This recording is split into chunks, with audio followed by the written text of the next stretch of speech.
कोकण पदवीधर मतदारसंघाच्या निवडणुकीत काही शिक्षकांनी पैसे घेतल्याचा गंभीर आरोप ठाणे शहर काँग्रेस कमिटीचे अध्यक्ष विक्रांत चव्हाण यांनी केला आहे.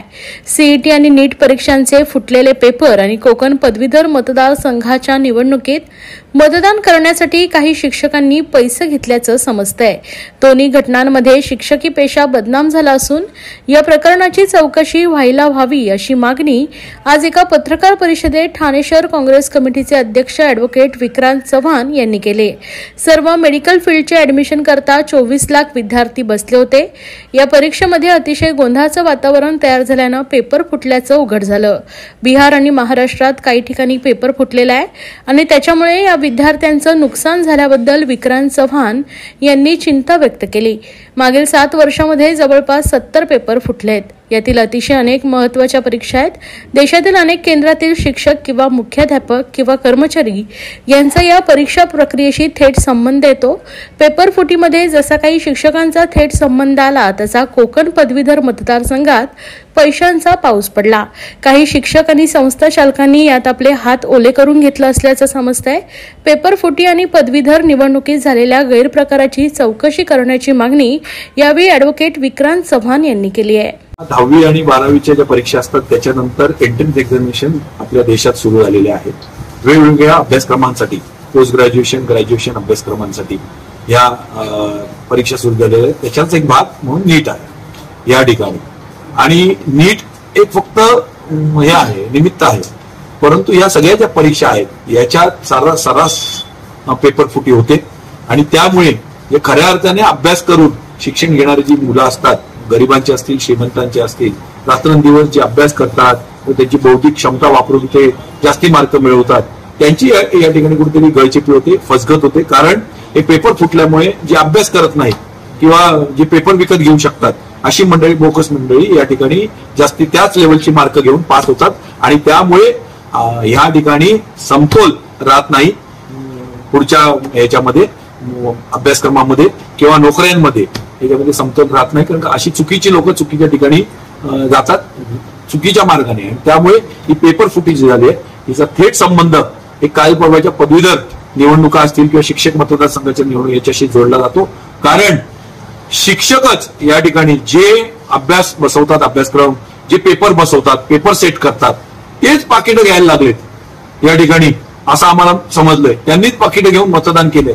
आता जे पेपर बसवतात या ठिकाणी मुलांचं भवितव्य जे हे करतात या ठिकाणी, त्यांनी प्रेरणा शिक्षकी पेशा ही साने गुरुजी, राधाकृष्णन, संत तुकोबा या ठिकाणी, एकनाथ किंवा महात्मा ज्योतिबा फुले यांच्यापासून त्यांनी ही जी घेऊन प्रेरणा घेऊन, शिक्षक हा पेशा नव्हे, शिक्षक एक डेडिकेशन आहे.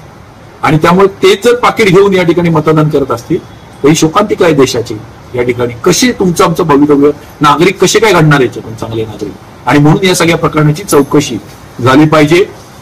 या ठिकाणी या संस्था चालकांच्याही कारभाराची, ज्यांनी पैसे घेतले असतील त्यांची चौकशी झाली पाहिजे. शिक्षकांवरही कारवाईचा बडगा उभारला गेला पाहिजे. म्हणजे झालं ते ठीक आहे, पण याच्या पुढे घडू नये.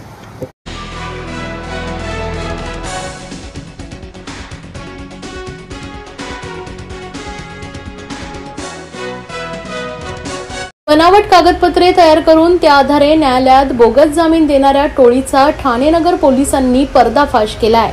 एका बलात्काराच्या गुन्ह्यातील आरोपीला अशाच प्रकारे बनावट कागदपत्रांच्या आधारे बोगस जामीन दिल्याचं निदर्शनास आल्यानंतर ठाणे नगर पोलिसांनी हुसेन अन्सारी वय वर्ष 46 यांच्यासह 5 आरोपींना अटक केल्याची माहिती वरिष्ठ पोलीस निरीक्षक विजयकुमार देशमुख यांनी दिली आहे. वागळे इस्टेट पोलीस ठाण्यात 2023 मध्ये दाखल असलेल्या विनयभंग, मारहाण आणि बलात्काराच्या गुन्ह्यात रमेश यादव हा न्यायबंदी आहे. त्याच्या विरुद्ध ठाण्याचे अतिरिक्त जिल्हा न्यायाधीश यांच्या न्यायालयात रमेशने जामिनीसाठी अर्ज केला होता. त्यांच्या जामिनासाठी हुसेन अन्सारी याची जामीनची बनावट कागदपत्र तयार करून त्यास ठाणे न्यायालयात बोगस जामीनदार म्हणून हजर करण्यात आले. हा प्रकार पोलिसांसह न्यायालयाच्या निदर्शनास आल्यानंतर या प्रकरणी जिल्हा व सत्र न्यायालयाच्या न्यायदान विभागाचे कर्मचारी विनोद पाटील यांनी या प्रकरणी ठाणे नगर पोलीस ठाण्यात फसवणुकीसह इतर कलमान्वये 3 जानेवारी रोजी गुन्हा दाखल केला आहे। पोलीस उपायुक्त सुभाष बुरसे यांच्या मार्गदर्शनाखाली वरिष्ठ पोलीस निरीक्षक देशमुख यांच्या पथकाने तपासादरम्यान न्यायालयात बोगस जामीनदार म्हणून हजर झालेले हुसेन अन्सारी आणि त्यांचा साथीदार इम्तियाज अहमद मेमन उर्फ चपट या दोघांना 12 जून रोजी अटक केली। सखोल चौकशीमध्ये Aslam Noor Mohammed Mansoori, Hop Forex and communication मधील मेहताब हेंदर नसीम नकवी आणि त्याचा मेहुणा मेहंदी हसन उर्फ आसिफ यांची नावे समोर आली। आसिफच्या मदतीने झेरॉक्स दुकानातील कम्प्युटरमध्ये अन्सारी यांच्या नावाचे बनावट आधार कार्ड, इंटरनॅशनल एअर कंडिशनर कंपनीचे ओळखपत्र, पगार पावत्या, रेशन कार्ड तयार करून ठाणे जिल्हा न्यायालयात जामीनदार एजंट म्हणून काम करणाऱ्या इम्तियाज अहमद मेमन उर्फ चपट यांच्या मदतीने वारसी याला न्यायालयात बोगस जामीनदार म्हणून हजर केले होते। यानंतर ठाणे नगर पोलिसांनी त्याचा पर्दाफाश केला आहे। पण ठाणे नगर पोलीस स्टेशन येथे 3 जानेवारी 2024 ला एक गुन्हा दाखल केला होता। गुन्हा रजिस्टर क्रमांक 3/2024 याच्यामध्ये माननीय अतिरिक्त जिल्हा न्यायालय ठाणे येथील जे अधीक्षक आहेत त्यांनी गुन्हा दाखल केला होता। तर या कोर्टामध्ये स्पेशल केस क्रमांक 450/2023 जे वाघाई पोलीस स्टेशनला गुन्हा दाखल होता 37/2023 भादवी कलम 376 आणि इतर कलमांवर दाखल होता। या गुन्ह्यातील जे न्यायबंदी आरोपी होता रमेश सत्यनारायण यादव याच्या जामिनाकरता हुसेन वारसी अन्सारी यांनी जामिनाची बनावट कागदपत्रे तयार करून न्यायालयामध्ये बोगस जामीनदार म्हणून हजर राहिला आणि न्यायालयाची दिशाभूल आणि फसवणूक केली म्हणून गुन्हा दाखल करण्यात आला होता। तर या गुन्ह्याच्या तपासादरम्यान आपण आतापर्यंत एकूण 5 आरोपी अटक करण्यात आलेले आहेत। याच्यामध्ये आरोपी हुसेन वारसी अन्सारी मुंब्रा हा कोर्टामध्ये बोगस जामीनदार म्हणून स्वतः हजर राहिलेला आहे। याच्यामध्ये एजंट इम्तियाज अहमद मेमन उर्फ चपट याने एजंट म्हणून काम केलेलं आहे। असलम मोहम्मद मंसूरी याने बनावट कागदपत्र यांच्यापर्यंत पोहोचवण्याचं काम केलेलं आहे। आणि आरोपी क्रमांक 4 आणि 5 मेहताब हैदर नसीम नकवी आणि मेहंदी इक्बाल हसन उर्फ आसिफ याने बनावट कागदपत्र तयार करून दिली आहेत। तर आतापर्यंत आपण जे आरोपी आहेत त्यांनी तयार केलेलं बनावट ration card, Aadhaar card, international air condition company Akurli Mumbai याचा बनावट पगाराचा दाखला आणि त्याच कंपनीचे बनावट ओळखपत्र हे जप्त केलेले आहेत। तसेच त्यांनी जे कागदपत्र बनवण्यासाठी जे वापरलेली साधन सामुग्री आहे, कम्प्युटर, प्रिंटर तसेच इतर काही साधन आहे सामुग्री आहे ते आपण जप्त केलेली आहे। तर या गुन्ह्याच्या तपास दरम्यान असंही निष्पन्न झालेलं आहे की त्यांनी ठाण्यातील इतर कोर्टात तसेच मुंबई आणि पुण्यामधील काही कोर्टात देखील अशाच प्रकारे बोगस जामीनदार म्हणून हजर राहिलेत आणि बनावट कागदपत्र तयार केले आहेत। त्याचा आणखीन तपास जो आहे तो आपला चालू आहे। मॅडम बनावट कागदपत्र स्वतः बनवतात का दुसरी कोण बाहेरून बनवणार? आरोपी क्रमांक 4 आणि 5 जे आहेत मेहताब हैदर नकवी आणि मेहंदी इक्बाल हसन यांनी त्यांचं मुंब्रामध्ये दुकान आहे झेरॉक्सचं, त्या दुकानामध्ये त्यांनी बनावट कागदपत्र बनवलेले आहेत। कारण जे आहे ते आपण त्याला आरोपीला अटक करून दुकानासंदर्भात कारवाईसाठी आपण पत्रव्यवहार केलेला आहे। सर्व नागरिकांना आवाहन करण्यात येत आहे की सध्या डासांमार्फत पसरणाऱ्या डेंग्यू या आजाराचा प्रसार रोखण्यासाठी प्रत्येकाने पुढील प्रमाणे कार्यवाही करावी। डेंग्यू आजार एडिस इजिप्ती हा डास चावल्याने होतो।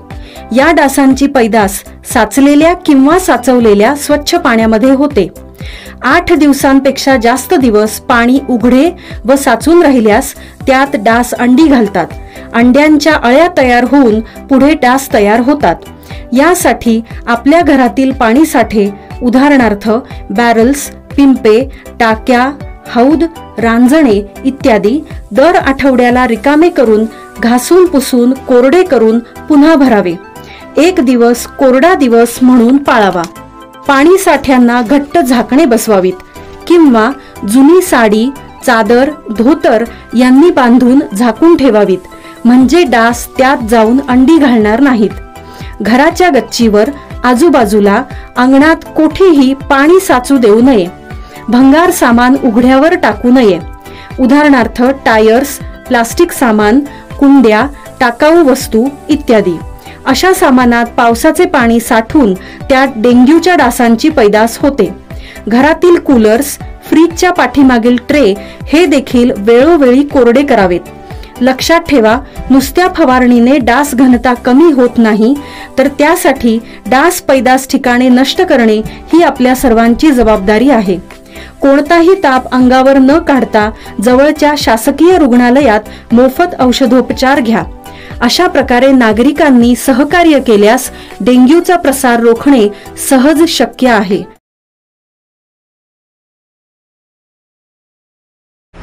ठाण्याचा राजा गोविंद पथकाने आपल्या सरावाला सुरुवात केली आहे। पाचपाकाडी नामदेववाडी येथील चौकात रविवारी दहीहंडीची विधिवत पूजा करण्यात आली। यावेळी माजी स्थानिक नगरसेवक नारायण पवार यांच्या हस्ते श्रीफळ वाढवून सराव सुरू करण्यात आला। यावेळी माजी नगरसेवक संदीप लेले, प्रशिक्षक कोमल देशमुख, अजित पाटील, रमेश मोरे, विलास हरपाल या आदींसह मान्यवर उपस्थित होते। यानंतर सरावाच्या ठिकाणी दहीहंडी उभारण्यात आली। दहीहंडी तोंडावर आली असून गोविंद पथकांच्या सध्या जोरात सराव सुरू झालाय। ठाण्यातील ठाण्याचा राजा गोविंद पथकातर्फेही असाच सराव सुरू झालाय। गेले 18 वर्ष या गोविंद पथकातर्फे 100 पेक्षा जास्त तरुण या उत्सवात सहभागी होत असतात। पथकातील तरुण सध्या नामदेववाडी नाका येथे जोरदार सराव करतायत। ठाण्याचा राजा गोविंद पथक सध्या 8 थर लावण्यासाठी सराव करत असून 9 थर लावण्याचा प्रयत्न करणार आहे। गेली 18 वर्ष या पथकातर्फे विविध दहीहंड्या फोडल्या जातात। ठाण्यातील मानाची धर्मवीर आनंद दिघे यांच्या दहीहंडी सर्वप्रथम ठाण्याचा राजा या गोविंद पथकानं फोडली होती। ठाण्यातील प्रसिद्ध गोविंद पथक म्हणून त्यांनी नावलौकिक मिळवलंय। स्वर्गीय तुकाराम वाडकर यांनी 1996 साली या गोविंद पथकाची स्थापना केली होती। आता बघा, हिंदूंचे सण म्हणजे त्याच्यामध्ये गोकुळाष्टमी सर्वात मोठा सण, तो आमचे ठाण्याची जत्राच असते। ठाणे शहरामध्ये जत्रा म्हणजे बघा, ह्या ठाणे शहरामध्ये जास्त करून दहीहंडे लावले जातात आणि त्या दहीहंडे फोडण्यासाठी मुंबई, त्याला इतर कल्याण, डोंबिवली, इतर अनेक ठिकाणावरून म्हणजे सुधागड तालुका म्हणजे रायगड मधनं पण गोविंदा पथक येतात। त्याच्यातला हा गोविंदा पथक ठाण्याचा राजा हा नावाजलेला गोविंदा पथक आहे ठाणे शहरामध्ये। तुम्ही बघितलं असेल का आज किती वर्षापासून तो ठाण्याचा राजा चांगल्या पद्धतीने दहीहंडी आणि ठाण्याची म्हणजे दिघे साहेबांची, कैलासवासी दिघे साहेब यांची दहीहंडी फोडणारे, मानाची दहीहंडी फोडणारे हा ठाण्याचा राजा आहे। मागच्या टायमाला त्यांनी 8 थर लावले, 8 थर लावले। या टायमाला ते त्याचा रेकॉर्ड तोडतील मला आशा आहे। कारण काय, त्या पोरांनी आमच्या हे ठाण्याच्या राजाचे गोविंदा पथक आहे, सर्व विभागातली मुलं आहेत, पाचपगाडीतली जास्त आहेत, चंदनवाडीतली आहेत, अनेक ठिकाणची मुलं आहेत। चांगल्या पद्धती गुन्हा गोविंदाने म्हणजे कुठेही वाद नव्हता, कुठेही करताना आपला गोविंदा पथक म्हणजे आतापर्यंत चांगल्या पद्धतीने नाव, कोणाला मार नाही लागला, कोणाला दुखापत नाही झाली, अशा पद्धतीत हा गोविंदा पथक चांगल्या पद्धतीत त्यांनी नाव रूपाला आणला। ठाण्याचा राजा म्हणजे अनेक गोविंदा पथक आहेत, गौरी शंकर आहेत, अनेक कोपटचे गोविंदा पथक आहेत, पण याने शिस्तबद्ध कुठेही गालबोट न लागता गोविंदाला चांगल्या पद्धती आणि सर्व मुलांना बरोबर घेऊन जाणारा गोविंदा पथक। ऍक्च्युअली आम्ही काही दिवस अगोदर सराव चालू केला, कारण का आम्हाला जे अगोदर आपण जे चालत होतं की आपण 15-20 दिवस 1 महिना प्रॅक्टिस करत होतो, पण मला असं होतं की सगळ्या मुलांना असं चॅलेंज द्यायचं होतं की आपण सरावाच्या पहिल्याच दिवशी 7 थर किंवा 6 थर लावून चांगल्या प्रमाणे प्रॅक्टिस केली तर आपण पुढचे 2 महिन्याची जी प्रॅक्टिस आहे त्याच्यामध्ये उंचात उंच थर आपल्याला रचता येतील, चांगल्या प्रकारे त्याच्यामध्ये अजून प्रॅक्टिस करता येईल, सराव करता येईल आणि चांगलं थर पॅकिंग सगळ्या गोष्टी तयार करता येतील। त्यासाठी आम्ही लवकर तयारी करून पुढची वाटचाल करतोय।